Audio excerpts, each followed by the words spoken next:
Why does Daddy lock us up, Mummy? I dread hearing the key in that lock, that dreaded click of the door unlocking, as it meant one of two things. Either he was coming home and the abuse would continue, or he was leaving, rendering me trapped, my own home, my jail cell, me, his prisoner. Treat someone like an animal long enough, and isn't that what they'll become? He met me when I was 19. He promised me the world. Him being 15 years older than me, I believed him. Believed that he'd look after me. With me being so young and vulnerable, I had nothing, and he promised me everything.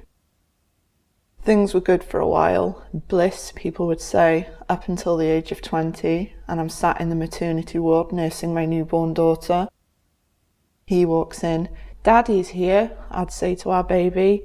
He leant over, kissed me on the cheek, and whispered in my ear, "I've got you now." And that's when I became his prisoner. That's when he took me away from myself.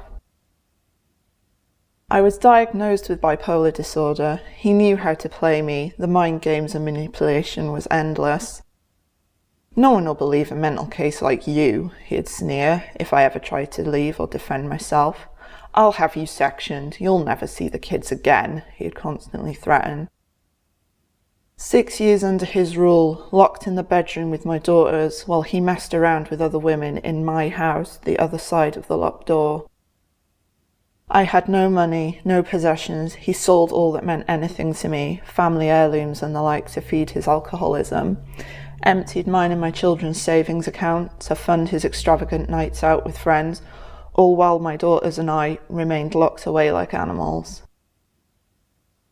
I wasn't allowed friends or family, only him, under his full control, physically, emotionally, sexually and financially. Unable to cope with the abuse and isolation anymore, I went into a deep depression. I was no longer myself. Feeling so low and desperation kicking in, I began to explore the darkest parts of my mind. Should I kill him?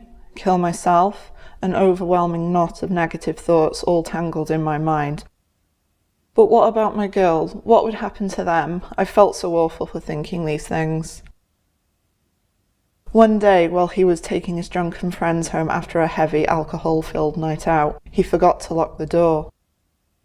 I saw my chance for escape. Heart in my mouth, I fled with my kids. We had nothing but the clothes on our backs and a rush of adrenaline as we ran. Montgomeryshire Family Crisis Centre saved us that day. I dread to think what would have happened if I didn't leave when I did. While in refuge, court orders came in, long, merciless court battles. His voice louder than mine, nothing new there. Physically and mentally exhausted, I was finally heard. Just. He still gets his visitation and is still involved in my life, no thanks to Kafkas. But the difference being now is that I am me again. I make my own decisions. I hold the keys, my keys to my own house, and he is not allowed in. He is now the one locked out.